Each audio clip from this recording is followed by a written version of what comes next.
Just incredible! Just incredible, man. Just incredible. Run the thing, eh? Let's get it. Live on a Sunday, man. Live on a Sunday. I love it. That should be the name of our mixtape, man. We got to get this shit rolling, baby. Come on, go. Let's go. My brother Ness is on the grind, and I love to see it, man. Over 20 years in the game. I'm honored to be sitting here on the Just Incredible podcast next to my brother. I've been watching the movement for the whole time, man. The whole time. As I was telling you off air, man, it was one of my first introductions to the music business. Oh, man. Was watching you and the team on MTV's Making a Band. Word. Shout out to the Making a Band family. Yeah, you no doubt. Fucking know. No doubt, man. Yeah, I mean, it was how could I best describe it? It was like a hurricane, tornado type of thing where we just got swooped up out of our mediocre lives into this big platform where it was cameras, lights, action, go.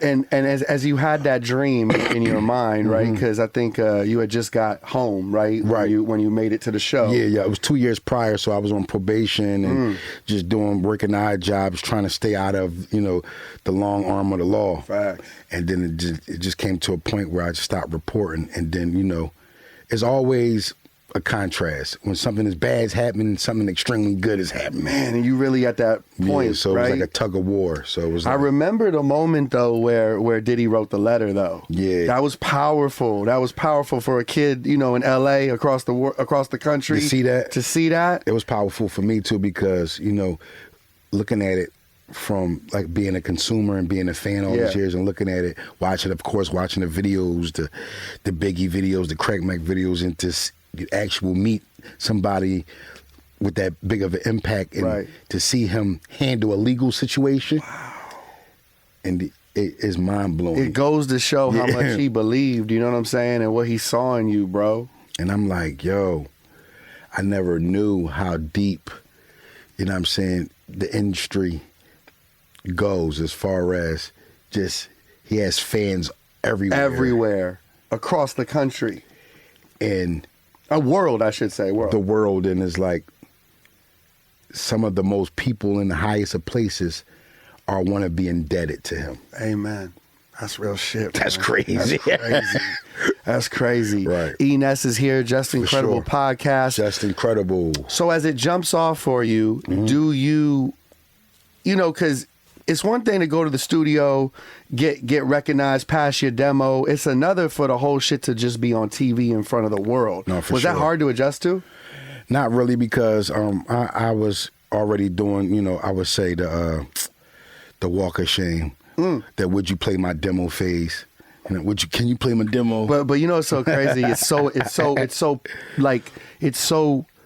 It's needed so much for the journey, right? For sure. You can't have one without the other. You really. You can't skip the steps. You know how we was talking about off the air, how everybody's an influencer and everyone is like, I do content, right? I'm a content creator. Right. But even in that, there's no skipping steps. It still hits a point where it's like the real gets real. You feel me? You have to put the man hours in. It's going to be so many days, nights is going to go by when you do it for free.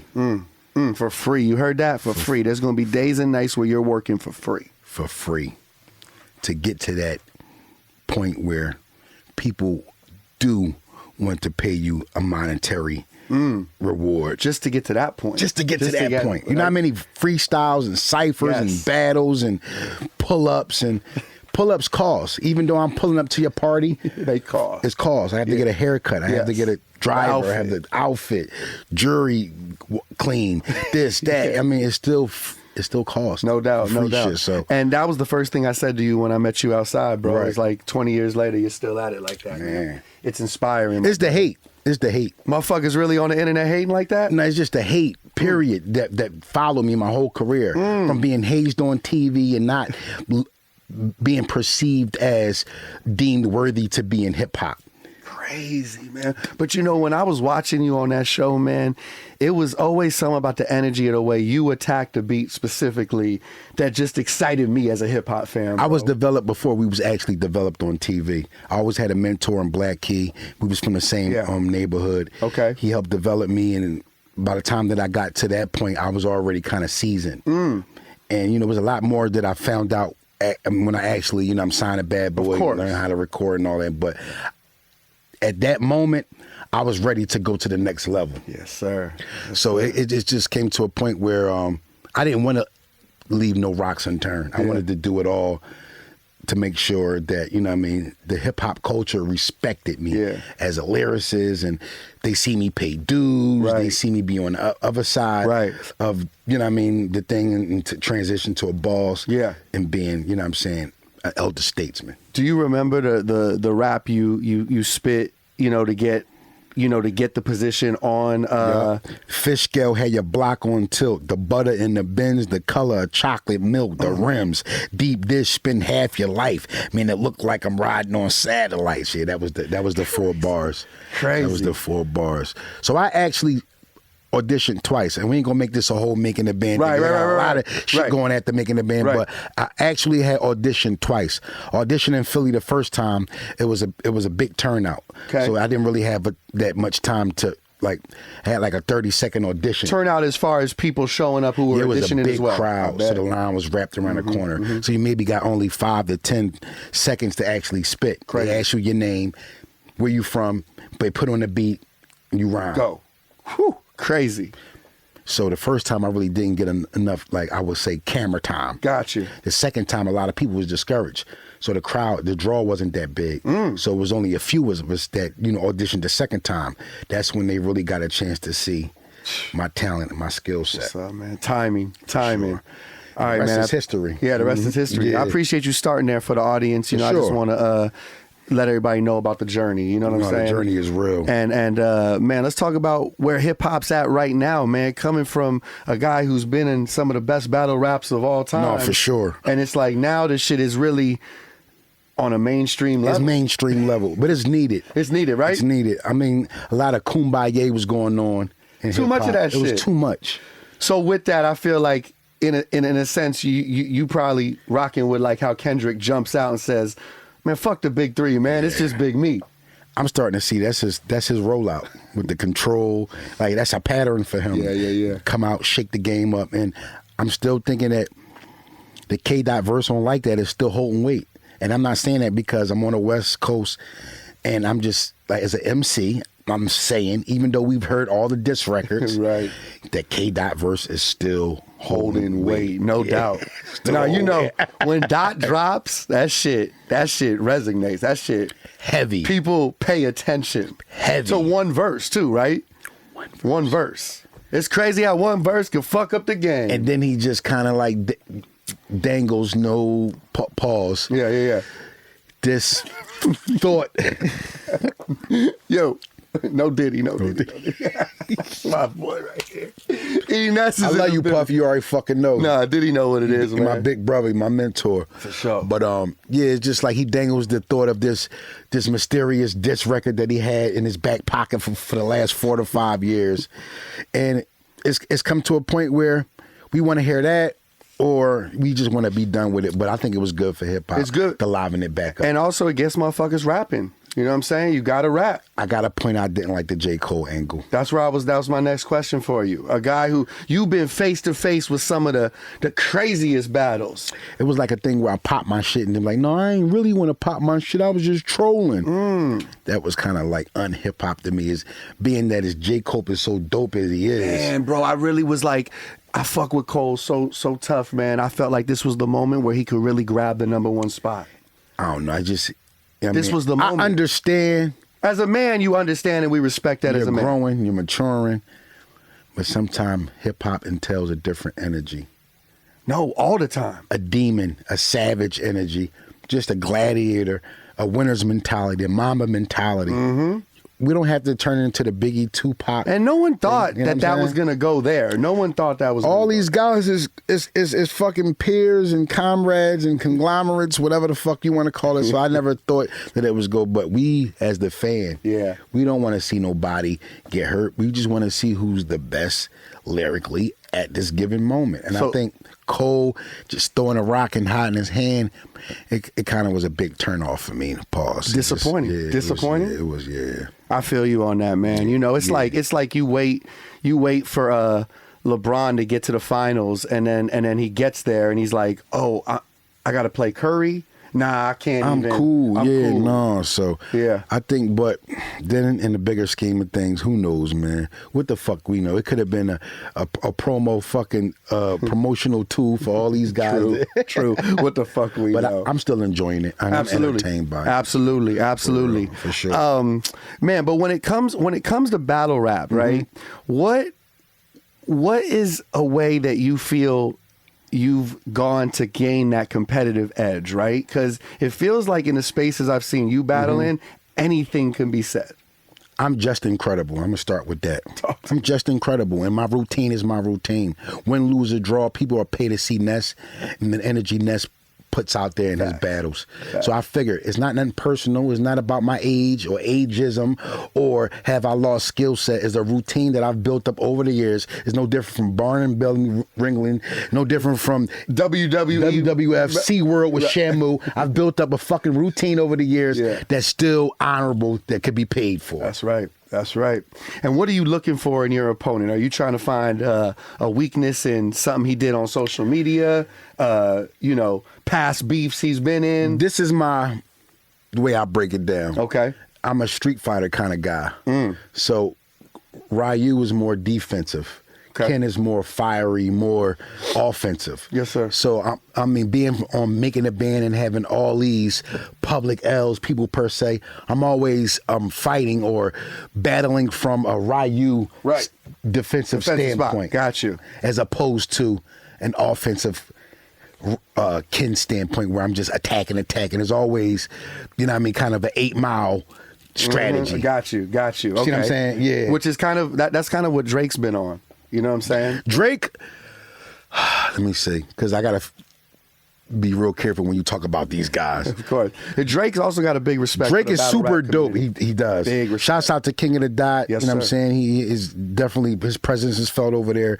Organic. King Bishop of the Dot, Brigante. now that you say that name, King of takes the on a Dot. whole different meaning. It's crazy, That's right? Crazy. It's crazy. It's a whole different meaning. I think, Drake is really pushing the envelope. Me per se, I really wasn't a big fan of the AI track, but I respected the creativity. Right. And we just still waiting on Dot. But like I said, who the fuck am I? Because Dot verse is still holding weight. But Drake, I see this time, he's not bowing out. He's not tapping out. He's up for the He's not challenge. tapping out. So I respect that about Drake. Other than yourself, who would you say is 3 of the best battle rappers, man?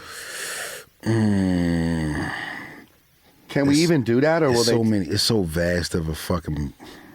I just remember the moment, even from Making a Band, right, where like, I'm gonna catch flack for this. I'm gonna say Cassidy, Murder Mook, Sue Surf. ooh, shout to Sue Surf, shout to Cassidy, and shout to Murder Mook. Sue Surf because he's the new era. Cassidy because he just Oh, come on, man, timeless. and Murder Mook with the whole Smack DVD wave.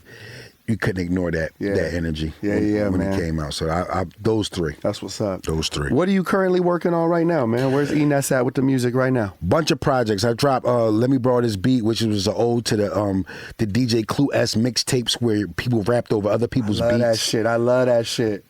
So Where can people find that? That's On your Instagram, though? Yeah. I got the link tree up there, so I'm starting to be more computer literate and finding out where's my material actually on what platform. Facts. And go to my shit, Justin_Credible. It should be on all of Ness. Okay, for sure. So it'd be Spotify, Tidal. For sure. Yeah, the usual suspects. Okay. But yeah, I dropped Let Me Borrow This Beat, which was the ode to the DJ Clue-S mixtapes, Fabulous, Locks, Dipset, where people was rapping over other people's beats. I love that. That was apparent on my That's the shit I grew up on, man. For sure. That's the shit that we all love. It's like the purest form of hip-hop next to battle rap. Talk about it. That's So right. I use battle rap as a tool to reintroduce myself to the new fans, the Gen Z, and it's been working to my advantage. So I dropped that, the Let Me Borrow This Beat. I dropped Ness and Friends, which was kind of like showing the people that I could get into the booth with these high celebrated guys. Yes, sir. Yes, sir. Old and new, and Yes, sir. still getting there and get busy. Got Benny the Butcher on there, Trifecta.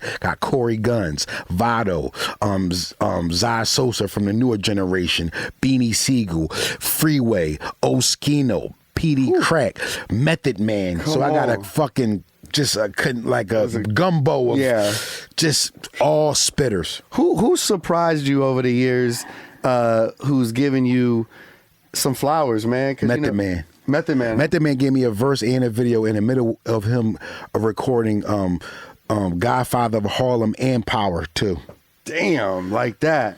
So I gotta respect Shout one of to the Method greatest MCs to ever touch the mic, and taking his time out his busy schedule to give and reintroduce an MC like me, being reintroduced to the world, and him just giving me my flowers like, bro, niggas never seen you in this light, and I'm gonna do whatever I need to do to help you. It's an honor and a privilege, man. Method Shout out Man. to Method Man. Method Man. What would you say you learned? Shout out to this daughter Shy too. Okay. Turning it up. Yeah. Music? On Yeah, the she's music? rapping. Yeah, she Okay. turned up. She's been going viral for the past week and a half. Shout out to you, Shy. I see you. That's what's up. That's Shout what's up. out I to the gotta Method check that Black, out. for sure.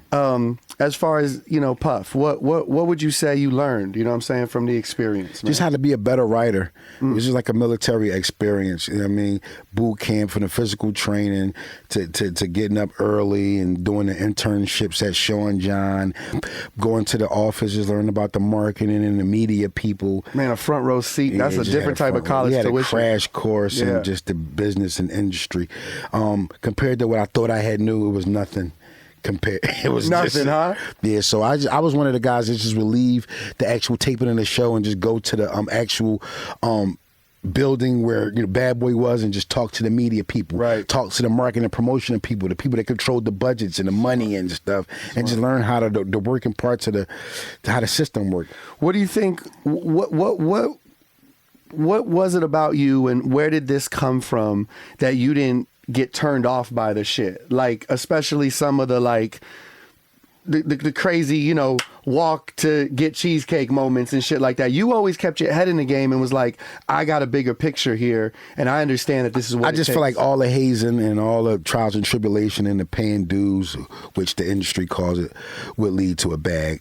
Yeah. At the end of the road, and Yeah. I would be financially successful as well as commercially successful. So I didn't want to just tap out before I actually got my, my time to chance. rock. Yeah, I think that's important for a lot of people to see. a lot of people like, man, fuck it, Man, over way less right now. fuck it, Fuck it, I'm cool. fuck it. Bro, fuck it, I'm out. That one decision could blow the whole shit. Yeah, I mean, I know motherfuckers that sell narcotics for a motherfucker for $1,000, but then people clown me for walking for $1 billionaire. You heard that. You sell crack and weed for a guy from your neighborhood, Right. that's worth thousands. Thousands. But I'm a clown for walking to get cheesecake for a billionaire Who at this... You'll take penitentiary chances for somebody that you met throughout your life. Good point. Barely. 3 years ago. Not even. This ain't like family Yeah. members. Like just people from the block. And they're not obligated to bail you out or pay for your legal fees. None of that shit. Once you get into legal trouble. None of that shit. But that's respectable. But for me, walking for somebody that's worth damn near $1 billion is not. What did that exact moment teach you? That nobody gives a fuck about you or your music. And once you, until you understand that, you'll have a hard time. Meaning, And it's hard to say. It sounds mean. But that's the world we live in. Nobody gives a fuck about you unless you demand that attention. Unless you make yourself a priority. Well, I like what you said. Shout out to academics, and you did a great, conversation with Ak as well. For sure. But Shout out you, to Ak. you really said on there, like the record business don't care about you.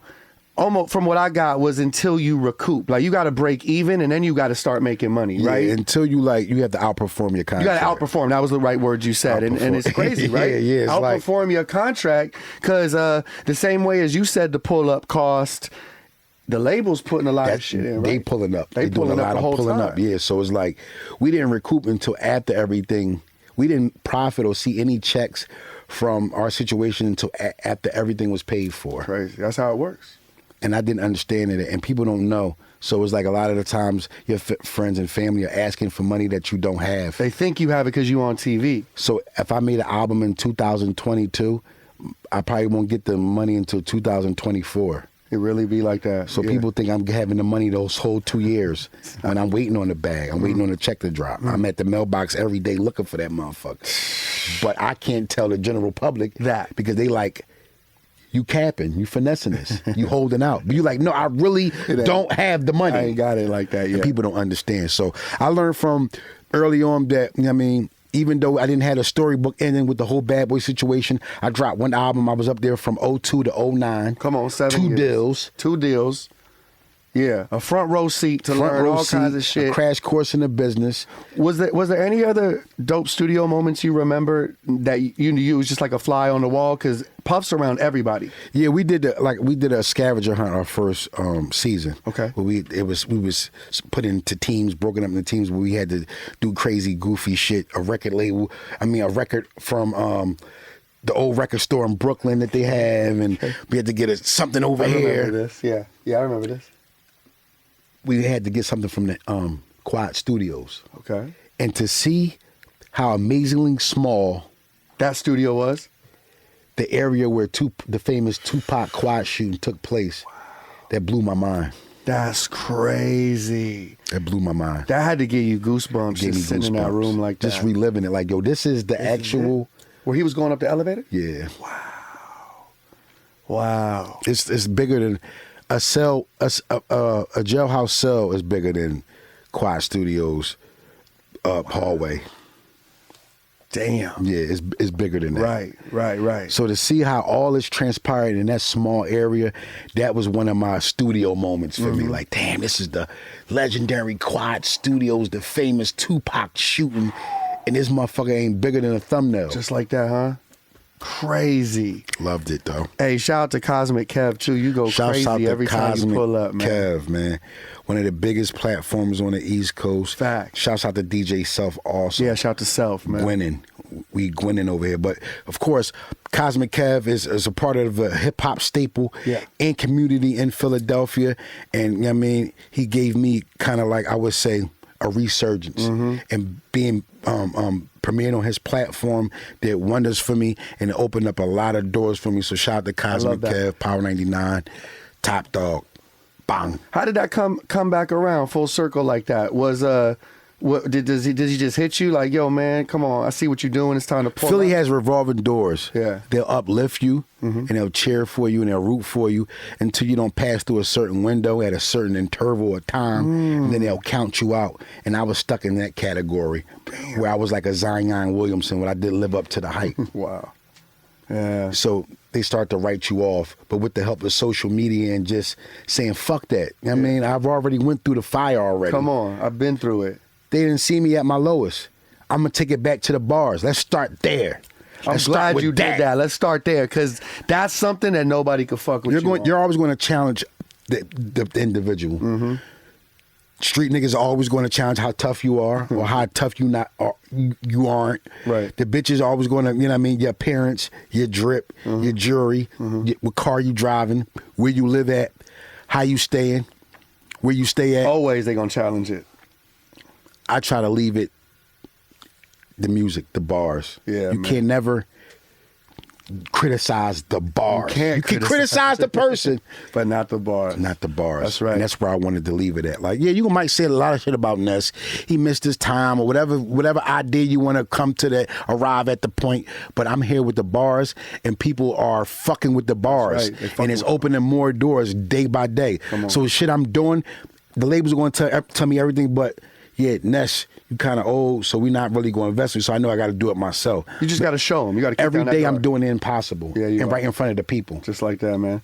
Happy to have you here today, man. Ness is here. Talk to me about the cheesecake you got, man. I just turned lemons into lemonade. Smart man. After 20 years, I was trying to, really just stay away from that whole energy. But I like, fuck it, let's embrace it. Come on, why not? Let's turn it into some merch. This is a classic television moment. The marketing dollars has already been done. Exactly. You're going to fuck with me. You're going to troll with me in person about it anyway you see me. Go get me some cheesecake. Now I have the actual product. You want to buy it. You want to support. If not, cool. Hold it. Take a picture. Tag the page. Yeah. It all works out for me. That's right, man. It all works out for me. You come from Philly, man, where some of the best MCs, For sure. have come from, bro. Can you give me, Top 5? Yep. Top 5, bro. You already know where I was going with that. It fluctuate. I bet. It fluctuates. I bet. Could you go 3? I could go 10? I could go 5 right now. Yeah, let's get 5. But I got to give you 6. Okay, I like that. Let's go. So 6. And I'm going to tell you why. I can't wait to hear it. Black Thought. Ooh. Like, that's hip hop fucking Monster. royalty. Come on, royalty. Yeah. Beanie Siegel. Mm-hmm. Gotta put Meek Mill in there. Shout to Bean, shout to Meek. Gotta put Cassidy in there. I've had Cassidy on the show, man. A lot of people wanted to rap like Cassidy after the Cassidy came out. Yeah.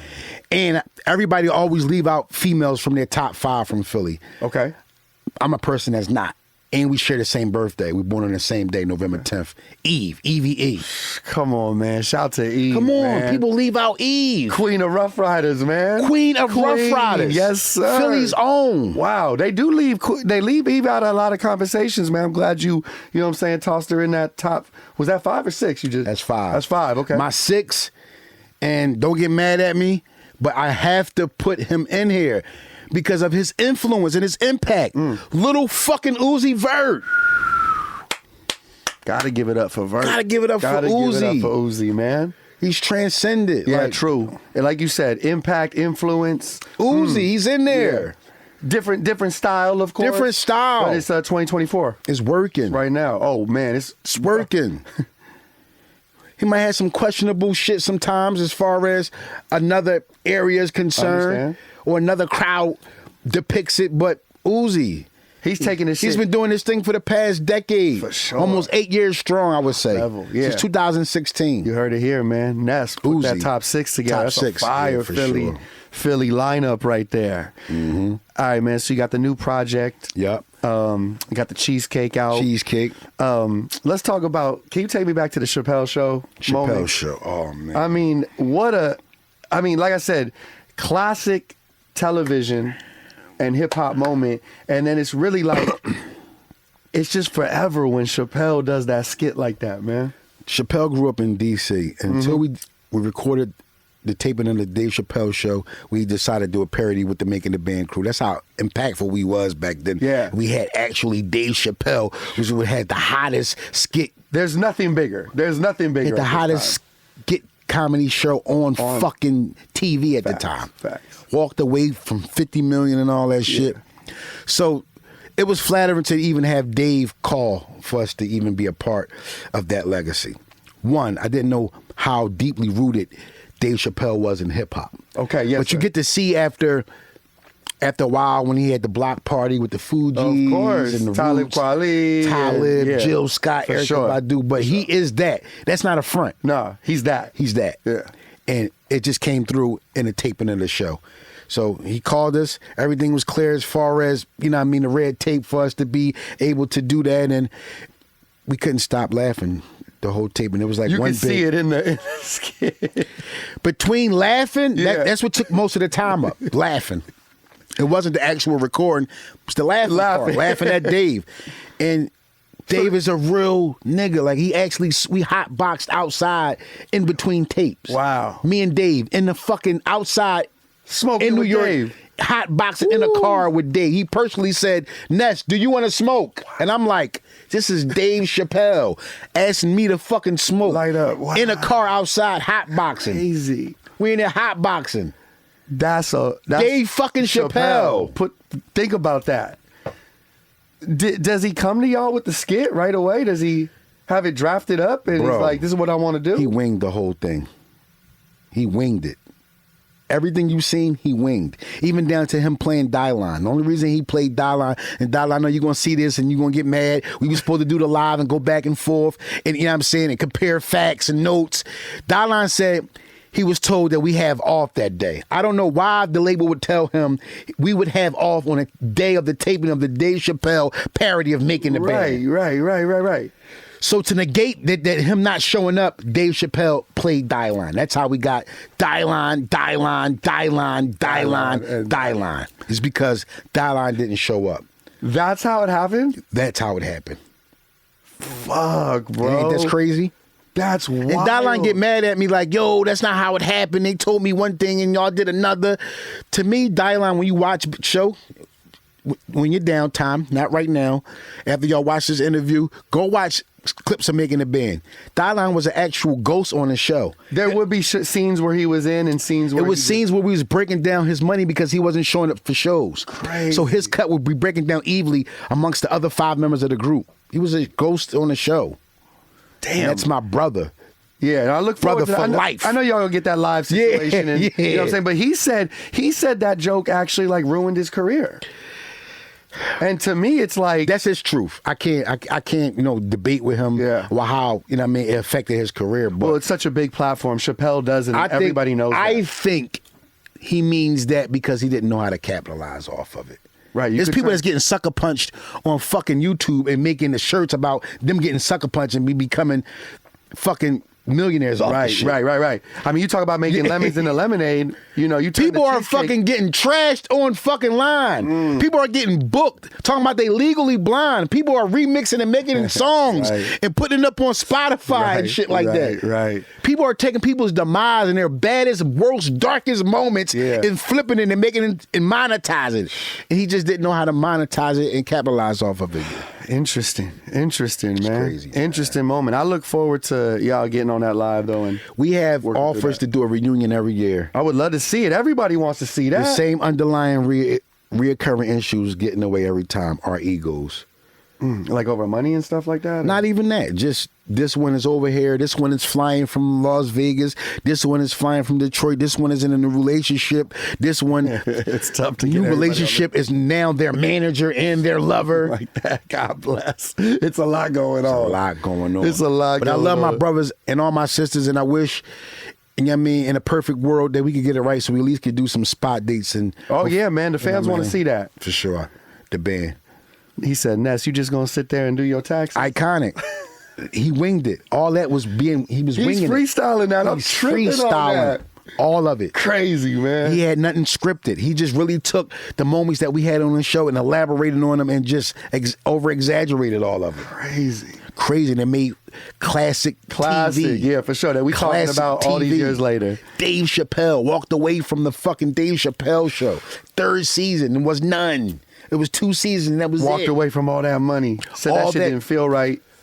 I'm gone. But now we see with the 2024 has been a year of expose. Oh, yeah, it has. Starting off with the Cat Williams Shay interview. Yeah. And it's just been a trickle-down effect from the Puff, the Harvey Weinstein, Epstein. Everybody's just being... Is an expose, is a shitload of it's fucking... a shit show going on. Shit show. And I'm all here for it. I just want to preserve my body long enough to see how it all plays out. We're going to get to some bars here in a minute. I know a lot of people in the comments want to see some bars from Ness. For sure. Can you say a little bit about who you've been working with lately? For sure.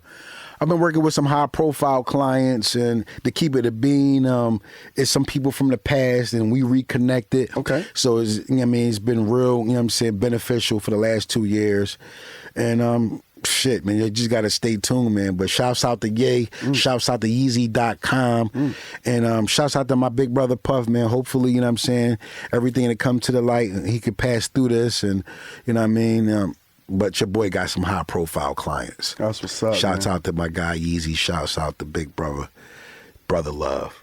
Shout to Brother Love. Shout to Ye. What's one thing you learned from Ye? Just to be fearless. Be fearless. Speak on that, man. Just to be fearless. Like when I look back at Ye and him, taking his own money and actually producing 3 videos of the same song, Jesus Walks. Crazy, right?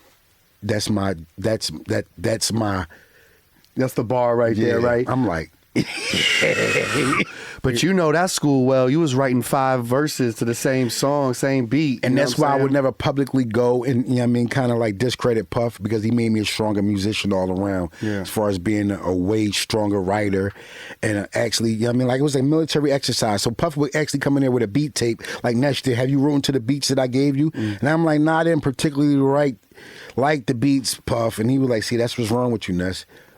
I'm trying to get you to condition you to start writing the beats you don't particularly like. And I never understood the science of that. I guess even... So when I hear a beat that I particularly like, I'm going to have a rough time. But eventually I'll get through it, and it'll be some dope shit. But it's compared to when I hear something I actually do like. It's going crazy. To the moon. But even on a business side, you pen a lot of stuff for many artists. For sure. Right? So and you're not always going to love the beat, you know what I mean? So now you're conditioned to like get the job done. Like I do features for artists from all walks of life.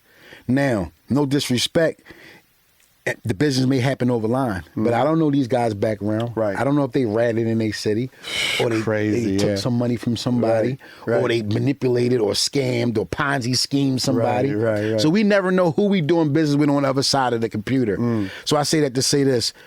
You always got to be, you know what I'm saying, stand behind, you know what I mean, your words, stand behind your morals, and just stand on business, man. And back up what you say, and just, have bars on deck, and just be honorable. Yeah, man, be honorable. So I like to try to get niggas features out in the next 24 hours of a payment. I don't have niggas waiting on features and shit like that. Right. And I would never recycle verses. A lot of guys doing that. A lot of these rappers out here doing features, giving niggas the same 16. Like 20 artists got the same 16. No, that's terrible. That's terrible. That's happening out here. So what I did was, going back to the social media thing, I've tried to rap to every beat per minute. So anybody that wanted to feature know that I could rap to any beat about any topic on anything. Just like that. Just like that. Yeah, man. Ness. It's an honor and a privilege, That's incredible. man. You already fucking Philly know. is in the building right here in Los Angeles. Thank y'all for watching the LA. Just Incredible podcast. I really appreciate you pulling up on a fucking Sunday, man. Make sure y'all go get them fucking albums, man. Do that. Run Let them Me up. Borrow This Beat. Yep. Lou the Chemist featuring Ace the Chemist. Yep. And Ness and Friends. And I'm working on part 2. The first single's on World Star right now. It's called Fallen Soldiers featuring Dave East. I saw that video. Love that. Shout out to my man Dave East. And my brother Freeway, man, for being in the video. Shout out to Freeway. I got to get Freeway on the podcast too, man. Another legend, man. Legend. That's my brother. Legend. Beanie Siegel. Yeah, Freeway. Beans. Oh. Man, it's been great to have you on today, man. Thank you, bro. You know it. Ness is Pleasure. here. Hit that like button. Hit that subscribe button. Drop some comments, too. My boy might even be in the comments section. You know Ness what I'm saying? Cheesecake. Yeah, Ness Cheesecake. Check that out as well, man. Just Incredibles podcast from Los Angeles. Peace and love. Bang. Just incredible. Hey, yo, just incredible. You don't know, eh? Keep winning. Yes, sir. Hey, thank you to everyone who watched this podcast. The music you're hearing, that's provided by LA's own The Eastie Boys. If you enjoyed watching this, please hit the like button, drop a comment in the comment section, and while you're there, tap that subscribe button so you can subscribe to the channel. It would mean the world to me. There's more content just like this, and trust me, a lot more on the way. To keep up with me off of YouTube, follow me on Instagram at Justin_credible or my TikTok. You can just search Watch Just Incredible. Thank you so much for watching.